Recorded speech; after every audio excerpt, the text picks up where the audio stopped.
Ви благодарам. Почитувани колеги, претеници, почитуван министар, пред нас имаме измени и дополнувања на Законот за градење по скратена постапка, за кои, верувајте, сериозно се дискутираше на Комисијата за транспорт, врски и екологија, бидејќи во законското решение покрај усогласувањето со Законот за прекршоци и инспекцијскиот надзор, имаме една непопуларна измена и дополнување на Законот преку членот 4 и членот 10, со кој се интервенира во член 59 став 2 од постоечкото законско решение, односно членот 87 со додавање на нов став 2. Согласно објаснувањата кои што ги добивме на Комисијата за транспорт, врски и екологија од министерот и од одредени колеги од мнозинството,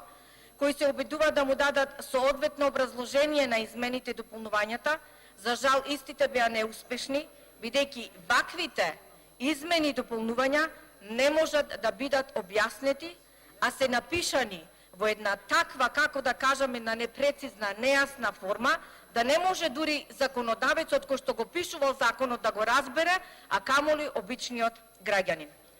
Ако е така и ако тргнеме од фактот дека законските решенија треба да бидат јасни, прецизни, концизни, лесно спроведливи и истите не би требало да предизвикуваат дополнителни појави кои што би можеле сериозно да ги загрозат пред се граѓаните, тогаш на вистина предлагачот на овие измени треба да се подзамисли и малку да подзакочи и да се запраша што би се случило доколку овие измени и дополнувања денес бидат изгласани од страна на парламентот. Какви ли штети може да му се нанесе на потенцијалните купувачи на станови и дали, ке прашам, предлагачот на овие измени може мирно да спие со мирна совест, знаејќи дека овозможува малверзација со една ваква измена и дополна на законот. Но за жал на сите овие прашања не добивме одговор на комисиската расправа и не беа прифатени амандманите од опозицијата,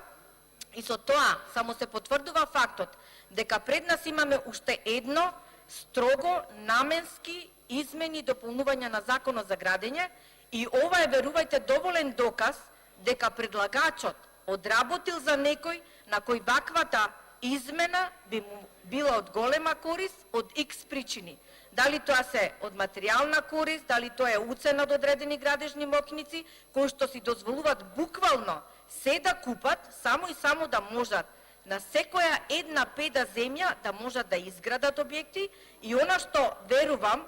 е вистината, тоа е еден предизборен договор. Ние ќе ви помогнеме на ваков начин да ви удоволиме да можете да градите на 100% нерешени имотно-правни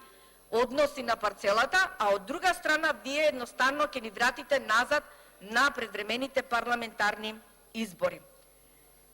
Што фактички бара предлагачот да им објасниме на граѓаните сликовито и попластично, за да знаат што СДСМ фактички прават со овие измени и дополнувања. Согласно членот 59 од постоечкото законско решение, во делот на постапката за издавање на одобрение за градење во ставот 2 е прецизирано точно која документација е потребна инвеститорот да ја достави за да добие одобрение за градење. И во членот 5 покрај другото стои дека покрај сите тие документи дека треба да достави геодетски елаборат за нумерички податоци за градежно земјиште во кој што се прецизирани имотно-правните односи на парцелата на која што треба да се гради. Ова сега се бриши од законското решение и се воведува нова измена, и јас ќе ја прочитам, а верувам дека и вие нема да ја разберете, затоа што е многу тешко разбирлив. Значи, треба да се достави геодетски елаборат за нумерички податоци за градежно земјиште или геодетски елаборат за нумерички податоци за градежното земјиште односно градежната парцела, и до тука ништо не кажува, само едноставно се мултиплицира. Во кој е запишано правото на собственост на барателот од најмалку 90% од градежната парцела, а преостанетиот дел од градежната парцела е собственост на Република Македонија, доколку површината за градење и пристап до површината за градење е во делот од градежната парцела што е во собственост на барателот. Ништо јасно за обичниот граѓанин.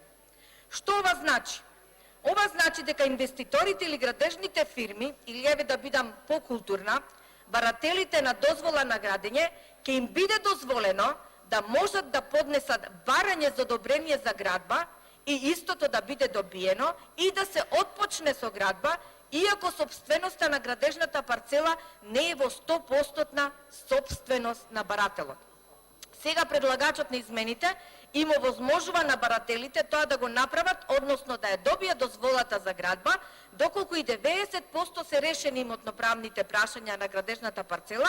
односно доколку најмалку 90% од градежната парцела е собственик барателот, а останатите 10% се собственост на Република Македонија. Не знам од каде го изнашле овај процент од 10%, се прашувам, но не добивме одговор зошто тој процент не е 5%, 7%, 15%, 20%, 50%, врз основа на која анализа се дојдени до овај процент од 10%. Објаснувањето кое единствено го добивме од министерот за транспорт и врски, зошто ова се прави, се следните: да се излезело во пресред на барателите, за да не се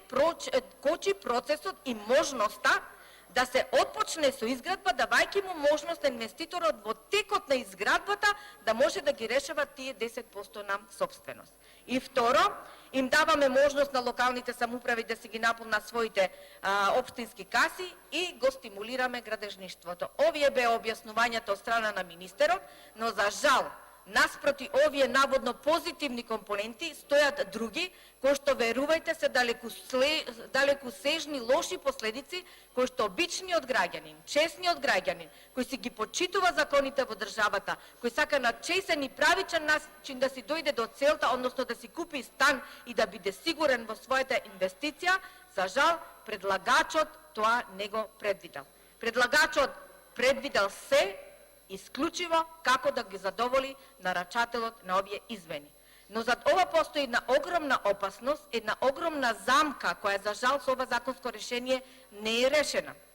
Предлагачот не изготвил механизам, не понудил решение како ова би се решавала, доколку во текот на изградбата инвеститорот не успел да ги реши тие 10% спорни имотноправни проблеми и како, на кој начин ќе ги обештети оние граѓани кои што во текот на изградбата платиле, уплатиле, доплатиле стамбен простор. Кои се негативните поенти од измените и кои се опасностите кои што би можеле да се појават доколку ваквите измени денес ние ги изгласаме? Доколку инвеститорот во текот на изградбата не успел да си ги реши имотноправните проблеми, нема да може градбата да ја стави во употреба. Тоа се потврдува во измените кои што самите предлагачи ги дават во член 10, со кој се интервенира во член 87, но при тоа овде не предвидува ограничувања до кога може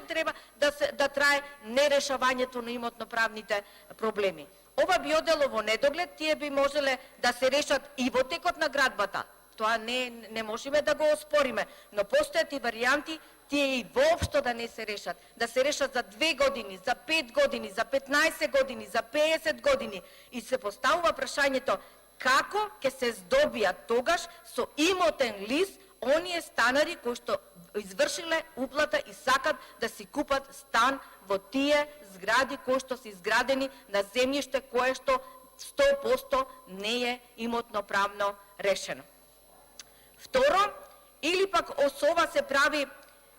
можност, се даде можност на инвеститорите кои што се блиски до власта да си градат, а решавањето на тие 10%, бидејќи е многу лесно, ќе си седнат во канцеларија и ќе се договорат како и на кој начин ќе си ги решат тие 10% имотно правни односи, се разбира 50-50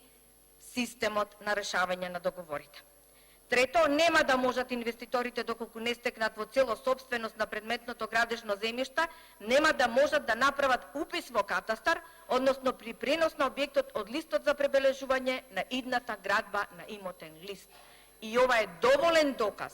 дека овие измени и дополнувања што ги нуди предлагачот се крајно штетни за обичниот граѓанин. И со право можам да кажам, уште едно законско решение имаме пред нас, почитувани колеги пратеници, кое што е строго, наменски, носено со цел да се задоволат одредени апетити на градежните моќници. Ви благодарам.